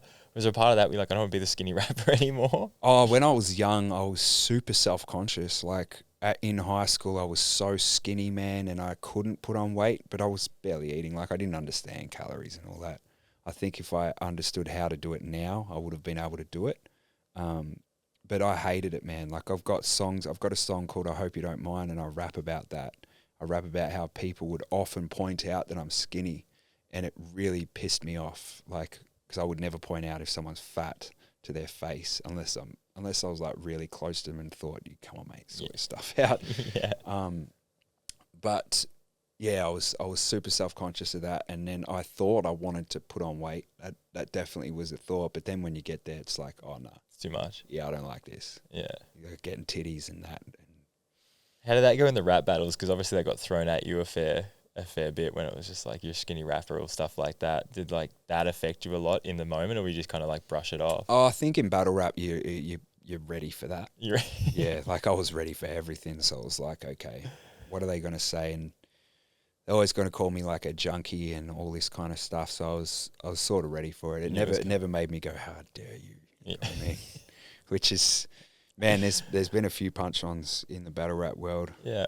Dudes, yeah, it's hectic. That leads on. I've got to ask you about this because it always comes up. I almost didn't want to say it because it always comes up with the battle with you and Cursor. Yeah. Did you not listen to the song before, Don't Fuck With Cursor, before going into that? Or were you just like, I'm going to fuck with Cursor? Yeah. Oh, man, that was funny. We were trying to like this battle was happening, and I was like, oh, let's promote it, and I'll start messing with him, like trash talking him and stuff. But it was always just entertainment to me. It was never serious. But then it kind of got serious, you know. It actually, man, there's been a few instances. I'd actually love to tell the stories, but I don't want to start shit. You know, I actually messaged him on Instagram and I like sent him a voice message if he had anything to say for the podcast, but he hasn't seen it yet. But I was like, fuck, I would have loved, imagine if you hit him up and he just like comes in the room. You guys just do another battle. Man, we have had serious issues. Like, Are you guys good now though? we're good now. Yeah. There's been moments because he's friends. He's got some hectic mates, like dudes that don't mess around, you know, like bikies and that. Yeah. And they're pretty protective of their mates, and there've been moments where I've just been trash talking and thinking it's just fun, and then they like, that's not on kind of thing. Yeah. So like, I've had to rein it in, but we sort of got to the point where like, all right, let's just not mention one another and just leave it, keep it cool. And I respect him, man. Yeah.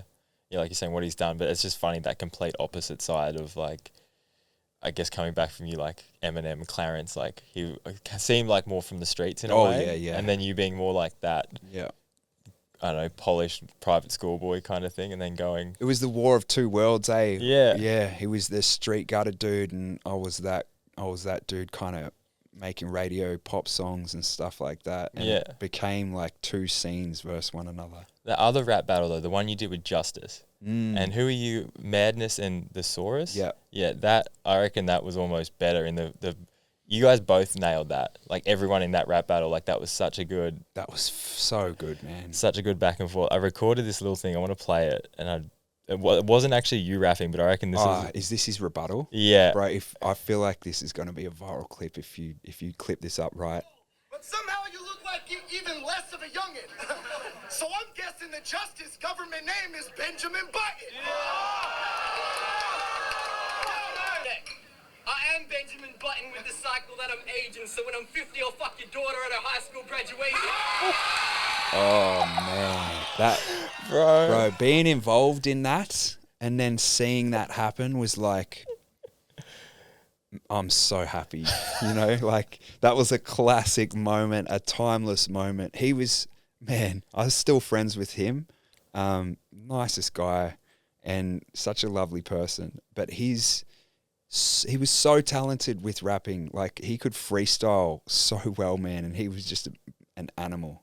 If you clip that up, that's going to go viral. So I remember watching that and because you know when you obviously rap battle, you've got stuff pre-rehearsed, but that was just like off the cuff, thinking in the moment and just nailed it.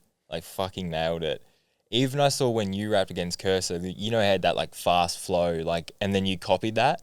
Like that quick thinking is, I guess, what people remember because it's like, it's in the moment. It's like, all right, I didn't prepare this, but here we go kind of thing. And you throw it back at him. But I remember seeing that clip, man, and I was just, is that when you were just like, okay, this is over? Yeah, I thought that was it. That was a wrap. Then. Yeah, that's done. It's like, that won the whole battle. Yeah. So, holy moly, man. I've got a few more before we wrap it up, but what does success look like to you now, and how has that changed since when you obviously were coming up and starting? Great question. I think success back in the day was very much accolades, like falling and flying I would call successful, like crazy successful, because that was literally success. But now it's like, it's all about God now, man. Everything has become about pleasing God now. So if I can, how do I put this? Serving God and living out His will and His purpose for myself is what I would call success, and becoming as much like Christ as possible. You can never be Him because He was divine and perfect, but to go through the process of sanctification and have God's grace become this resource in your life that slowly stamps out all the darkness inside you, and to embrace that and let the Holy Spirit do its thing. Yeah.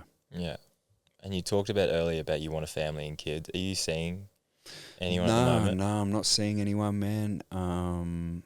It's interesting. Becoming Christian has really made the dating pool so much shorter because they have to be Christian, and it's like, I need someone who's like really deep into it, where we're both putting Christ first in the relationship instead of one another. It has to be Jesus first and God first in everything. But like I thought I was going to be a dad last year. Like we were working towards it, and then that kind of got pulled from underneath me, and I was shattered about that. And I think I had my identity in that. I was like, that was something that I was like, okay, everything that I'm doing now is to be a dad. I was like, I've got to figure my life out and get myself in a good spot where I can be a good dad. And then that got pulled from under me, and I was like lost again. But now I think I'm getting to the point where I'm ready, but it's just, I don't think I'm ready to start dating yet. I just want to make friends. I want to build friendships because the dating world is so different when you've come from the secular world and then now you become a Christian. It's like there's no sex, you know.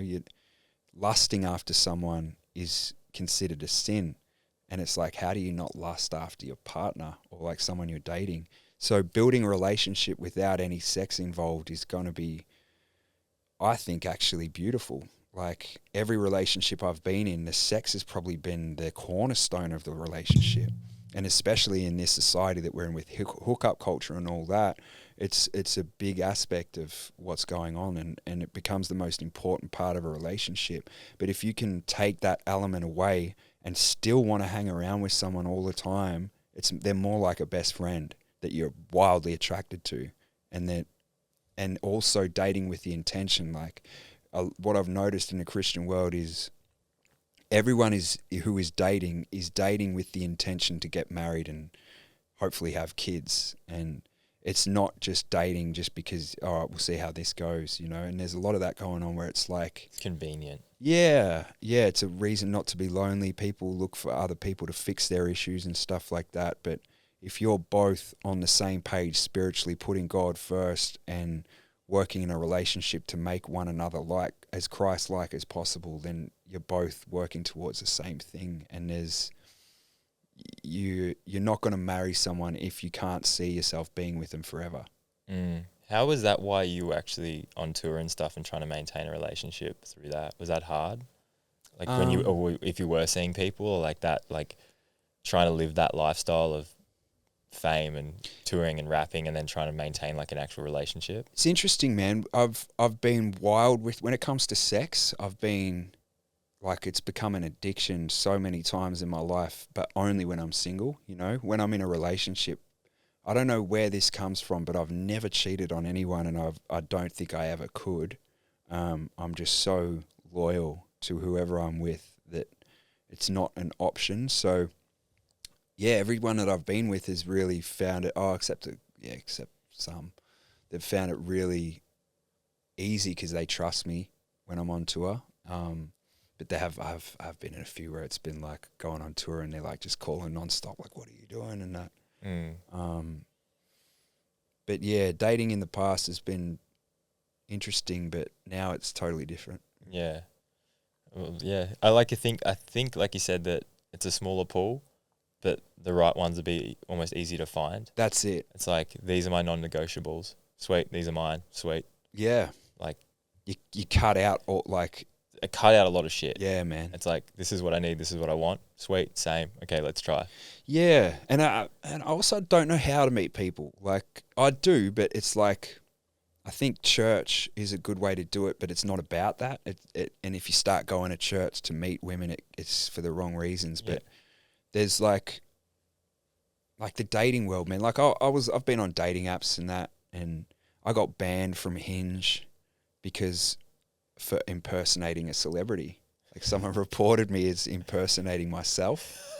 And I try to hit them up, be like, hey, like I really liked Hinge, man. Like I hated Tinder because it was just about sex, and Bumble was okay. I actually met my last girlfriend on Bumble. But Hinge... Sorry, you got a report. Someone's trying to hook up with me and pretending to be 360. Yeah. You're like, it's me. Yeah. I think I even verified myself too, which is really annoying. But I think I'll probably use that and use my mum's number and start a new profile, and hopefully we can verify my photo so that they know it's me.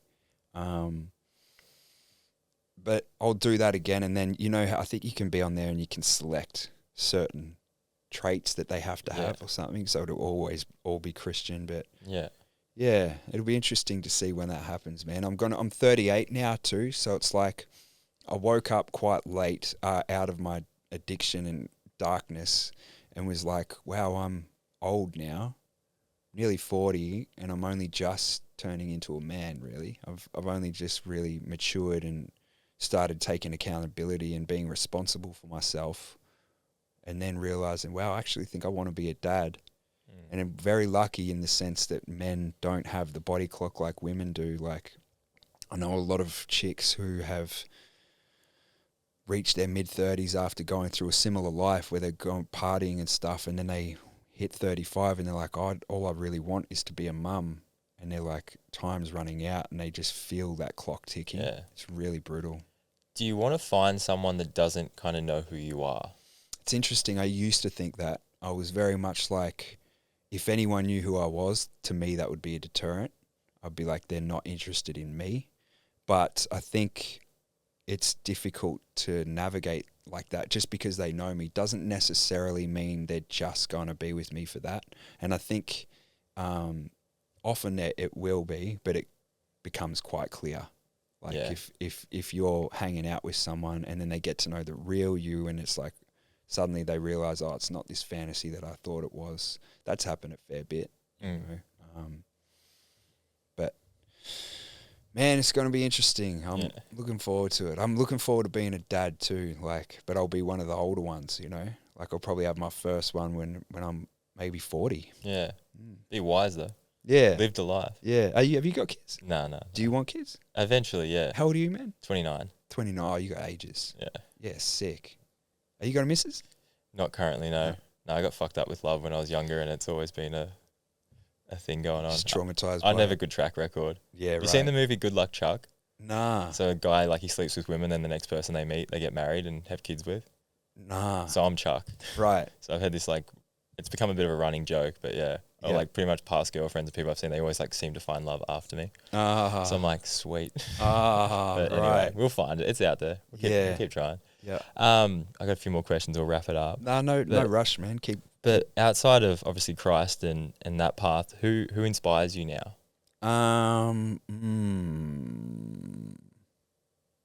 We won't say Pez either. Yeah, I would say Pez. I was going to say he's obviously been a massive part, but yeah, outside of that. Massive. My boy Mo, like I've got two real close mates, and that's Pez and my boy Mo. And he's a great guy, man. He's been such a loyal friend. And what's Mo's real name? Muhammad. Yeah, I think he's cousin with my old housemate. Oh, really? Yeah, Sultan Kirby. Oh, yes. Yeah. You know Sultan? Yeah. He runs all the gym stuff. Yeah. He's a boss, man. I met him the other month when me and Mo were up here. See, it's a small world, bro. Yeah, man. There you go. Yeah. Man, Mo's a legend. Like when I was in rehab, he was like checking in on my parents every week and calling them up and having conversations. I didn't even ask him to do that. Just one of those guys who does that. You know, I think that's an Arab thing, man. They're so loyal and hospitable, and they'll just look after you. Yeah. You know, if they love you, they really show you respect. Yeah, I see that. But who are other people I look up to? There's a guy from my church who's the pastor there, right? And his name's Pat. Him, man, he's like this phenomenal dude, just a really, really great guy and a great example of what the gospel does to someone, and not what you would expect. Like when you think of a pastor, you always think of a bit of a stereotype, but this guy's just a normal dude, just chill. You would never expect him to be a pastor, but he's just so wise and full of knowledge. Oh man, otherwise it's all biblical at the moment. Yeah. Yeah. Well, we'll finish on this last one, but when you're gone, how do you want to be remembered? That's interesting. And I guess that would have changed a lot from what it probably used to be. Yeah. I think back in the day it would have been remembered as being this rapper with all these accolades and stuff, and I think even recently it would have been, you know, I want to be remembered for never giving up. I think I do want to be remembered for that. Like I've had a lot of ups and downs and been to a lot of dark places, but I've never given up. I've always like wanted to get better. I've always wanted to help people and stuff like that. And I hope, like I wanted to leave this like with this album. When I wrote this album, it was like, all right, I want to be a beacon of light to people going through it, that they have to pull themselves out of the funk. But I think now, instead of me being remembered, I really want to point people towards Jesus. Yeah, God. be a light. Yeah. Doesn't have to know that it's coming from you, but you're steering it. Yeah. Showing the direction of where you believe they should go, or could help them go. Yeah, I think having God's light shine through me and reflecting that light is definitely the way. Yeah, I see that. Yeah. Have you looked much into like Shia LaBeouf's story? Yeah. Have you listened to the podcast he's done with John? He's the guy that went in Fury with him. You know, that guy plays Punisher. Man. Oh, man, have you seen that episode? I have seen clips of it, but not the whole thing. I might listen to it on my way to Brisbane. I don't normally re-listen to podcasts. I've listened to that podcast 5-6 times. Each time I get something new out of it. Really? So he became Catholic, yeah? I'm pretty sure, yeah. Yeah. But similar story, like kind of just went off the rail, like got famous, went off the rails, had all this thoughts about who he was, and then he kind of found God, or his version of what God was, and it just completely altered and changed his life. And now he's trying to make amends for what he's done and be a better person. That's amazing. But I've always been a fan of his, but I watched that and I was like, yeah, it's really good. Highly recommend. I've seen some clips of that, and every time I watch it, I'm like, I really like this guy. Yeah. Like I love him in movies too. Like Fury was so good, man. He was fire in that. And that John, what's his name? John. I can't think of his last name. I think it starts with a B. B, yeah. Yeah. Yeah, and he plays the Punisher in that. Yeah. He's awesome too, man. Great actor. But it's even how I watched the interview, man, like he just lets him go. He's like, he's got something to say and he wants to say it. And it was at a time where he was kind of cancelled and no one wanted to have him on. Even he got back. Shia was? Yeah. He got or John Bernthal? No, Shia was canned. Oh. So then John had him on and then he got a heap of backlash for doing it. Oh, what was he cancelled for? I think he might have had like a domestic or something with his missus. Oh. And all this stuff came out. Oh. And it was like he was alcoholism and stuff and it was pretty bad. Wow. And he talked about like, I want to make amends for all this bad shit. And that comes back to that, like, if you've done something wrong and you want to make amends for it, let the person try and make amends for it. Yeah. And he's open about that. Yeah. But it talks about like a good friend doesn't shame you and push you in the corner and go, I don't know that person. They go, how do we make you get better? Yeah. How do we help you? Yep.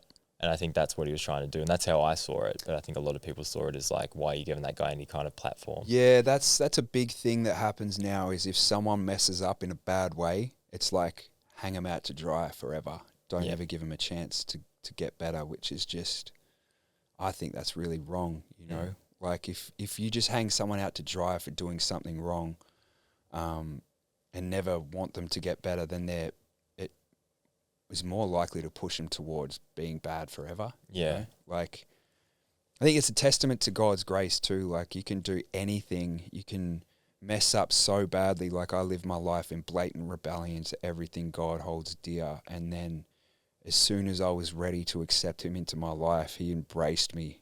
And I felt so much love and purpose from that. And it's like everything that I went through, which weighed me down, has all been forgiven, and was able to let that go. And it's like, that's the element of Christianity that just really, really lands for me, is the grace element. Yeah. Yeah. Give people a second chance. Where do you stand on that, man? Like, do you believe in God? I believe like something made us. Yep. Like something put us here, like you say, greater power and everything. Like we didn't just show up. Yeah. I'm open to the idea that something obviously put us here and created us. And I feel like a lot of my values would like represent Christianity or like religion. But I also have, I guess, this life of like balance to a certain point of like, I wouldn't want to give up sex or like, I wouldn't say I like drink all the time, but I want to go have a wine with dinner and stuff like that. I feel like I live a life of quite even balance, good and bad. Yep. And I feel like I have a very good point of like, know when to cut something off. Yep. I know when to, okay, this isn't for me, like the prescription drugs. I'm feeling this is too nice. Let's cut it and stuff like that. But like, I believe someone's out there, and if they came and I try and live my life that I don't know, it's with some things like I don't believe. I think when we die, we kind of get transcended into everything that is here. Like even when I talked to you earlier about doing breath work and stuff, and I feel like that in those moments I've gone to a point of almost feeling like my body's completely shut off and I'm just in my mind. And I feel like you just go to that and then transcend into everything. I think it's probably going to be the most euphoric, nice feeling you've ever experienced in your life. So I'm not really scared of death because I think it's going to be nice. But I think some people turn to Christ because they are scared of that.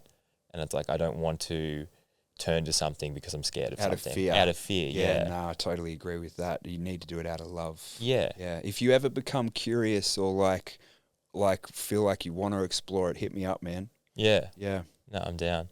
All right, bro. Well, I've really enjoyed this. I hope it wasn't, too repetitive like the other one. No, it was awesome, man. That was a great one. It's you can tell when it's like a great conversation when you kind of just block everything. Like I wasn't even aware of the cameras and stuff and kind of lost track of time. Yeah. It's awesome, man. Like that. What's coming up for you anyway? What have people got to look out to or for? Yeah, so we'll be dropping a song every month. I'll be dropping 7 songs before the album comes out. The album comes out middle of the year.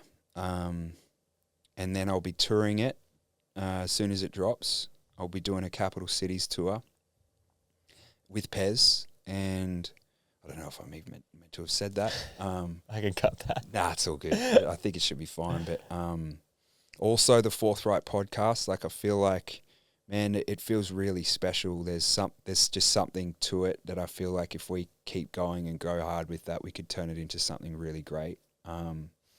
And man, to be honest, like my walk with God has been so extreme, and I don't do things in half measures. So I think I wouldn't be surprised if I'll I go to Bible college and study theology.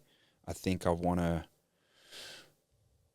potentially become a pastor and do some sort of traveling ministry. I feel like drawn to that at the moment. I'd love to incorporate, when I'm touring and doing my music, I'd love to go and get to the point where I can go and speak at different churches or Christian high schools. I'd love to go back to my high school where the Christian one I went to and talk to the kids there. And I'd love to try and talk to young kids about how the impact of drugs affected me and try and actually get through to them. Like, I know when I was in high school and people would come and talk at school, I wouldn't have any interest in what they had to say.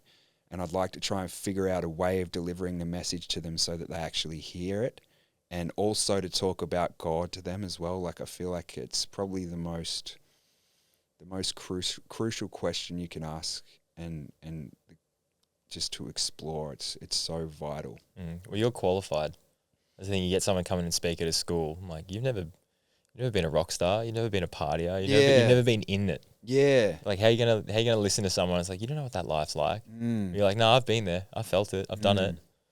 It ain't it. It's not it. Yeah. It's not the answer. Yeah. Like, everyone thinks that getting famous and getting money is the answer. And like, I say this all the time, money is great because it gives you this freedom to do what you want. And that's awesome. Like, you can't fault that, but it literally cannot make you happy. It'll bring you opportunity to do more with your life, which is awesome. But if you're depending on it for happiness, it's never going to bring it. I always think about what makes me happy and then how I can leverage money to make more of that happen. So it's like helping others. All right, how can I use money to get more places to help other people? Or there's a guy, his name's Scott Galloway, and he does a podcast in America, and he's a businessman. Scott Galloway, I know that name. Yeah, he's quite famous in America. He talks about he had a number that he wanted to reach, and then after he got to that number, he was just going to either buy stuff or give it to charity. Wow. And his number was $100 million, so he's quite a wealthy person. But he said he got to $100 million. I'm not, because he had this moment where he's like, I could be a billionaire. And then it comes back to what's enough. And he got to $100 million, and I think one of his close friends passed away. And he goes, what the fuck? Why do I want to become a billionaire? How much more work do I have to put in to become a billionaire where it doesn't change my lifestyle? I have a good life. I live well. So he just started giving money to charity. He's quite honest about it. He's like, I give money to charity because it feels good. Yes, I want to help people, but I'm also not going to go, oh, I'm this fucking angel of a person. He's like, no, I feel good. I feel patriotic, and I feel like a man giving to charities and buying shit for myself. That's who I am. And like, he's so honest about why he's doing stuff. He's not just like, I'm trying to preach being an amazing person. He's like, no, I'm doing it for me. Yes, it helps other people in the process, but it's for me. So I think it's like people, and myself included, I guess you at times, like, what is enough and what will I be content with? And kind of putting a stake in the ground at that, and then living by that, not having to go past that. Because it's like, yeah, the mountain always gets taller. Yeah, that's a great way to see it, man. Like, when you get money, using it to help people. Yeah. So, man, leverage it. That nourishes your soul. Yeah, the money's not the things making you happy. No. It's the fact that you've just gone on a holiday with your cousins or your best mates, or you've brought someone something just out, like, give. It's like the whole idea of just giving, man. Yeah, it's man. Like, just give it away, like give it to other people, help other people. Man, that's like, great. Yeah. Yeah, you're pretty much almost Christian, man. Just don't go to church. Yeah. I'm open to it. I've never actually read the Bible, but like the thing, I'm so open to trying new shit, and I think that's why I like this whole idea. It's like, I was the rapper, I did this. Fuck it, let's give this a try. Like, I always tell people, try things. Yeah, like, man. you don't know if it's gonna be good or bad. Like, yeah, be open minded to new experiences. Man, I was so close minded to it, and when I saw my friend become Christian, was just like, nah, what's going on with this? I was really happy for him because he was transformed by it. But then when I actually went into it, I was like, oh man, this is so wild. Like, I've always been so into things like, do you know Eckhart Tolle? Yeah. Like The Power of Now and A New Earth. They were pivotal moments in my life that really made huge impacts and changed the course of my life. I loved that. But then reading the Gospels and learning about Christ, it's like, oh wow, this is all that, but like the most purest form of it. It's like everything else has been taken from this. It's really wild, man. He's like, definitely the most spiritual person that's ever walked the earth and the most influential person to ever walk the earth. And it's very easy to be reactive and be like, nah, I'm not interested in that. But as soon as you look at what he taught, it's like there's not one principle that if you don't put it into your life, you won't improve dramatically. You know, like everything he taught was literally the way to live, and it will improve everyone's life if they do it. Yeah, and be curious about it. Be super curious. Yeah. All right, brother. Thank you for Awesome, coming man. on. Really appreciate it. It's been great. Man, pleasure. And remember, don't fuck with Cursor. Oh, man.